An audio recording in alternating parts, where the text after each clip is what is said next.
Hey everyone, I wanted to go to the solution for Date's Labyrinth in Enkanomiya. This quest requires you to solve a couple puzzles in both the Evernight and White Night environments. Next you want to head to this area, which I've marked on the map here. It's right under the teleport point, so it should be pretty easy to find. First, make sure you're in White Night, and then hit the devices once each. But if you've already tried this puzzle and the positioning's a little bit messed up, I've highlighted where the walls need to be. Just make sure yours match the ones in the video. Once the labyrinth walls are in the correct position, switch to Evernight and begin the descent.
As you dive down, the first thing you'll notice is a luxurious chest waiting to greet you. As you search the room, you'll find a ghostly figure with a few question marks above his head. This is Date. Speak to him and he rewards you with Date's key and gives you the second part of this quest. This next part has you go to a different part of an island on Enkanomiya, use the key you just obtained to open a grate in the floor, and finally solve the second puzzle in this quest chain.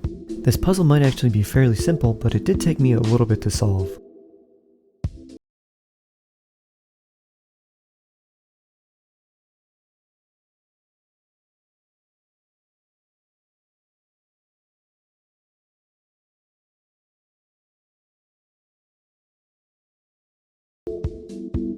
A clue in this room reveals that these walls are supposed to be symmetrical. There are gray walls you can move in the White Night cycle, and blue walls that you cannot move in the Evernight cycle. The way you move the gray walls is first switch to White Night, and then go to the east and west to find little devices you can activate. The device on the east will move the walls towards the east, and the device on the west will move the walls towards the west. There are also two switches on the middle row of columns, one on the north side and one on the south side. Each of these switches will raise or lower a gate. These gates will prevent you from moving the gray walls from one side or the other. So you want to use these gates along with the devices in the White Night cycle to move the walls into the pattern pictured on your screen. Basically, since the blue walls are static and cannot be moved, you want to move the gray walls so that they are in a diagonal in the opposite direction of the blue walls. You'll need to make sure that you shut and open the appropriate gates,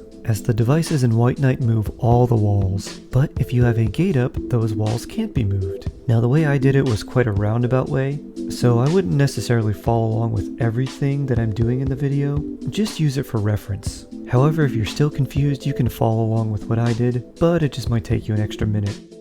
The next few minutes are me solving the puzzle, so I'll be quiet and let you use it as a visual guide if you need to. Then we'll meet back towards the end for the final part of this quest.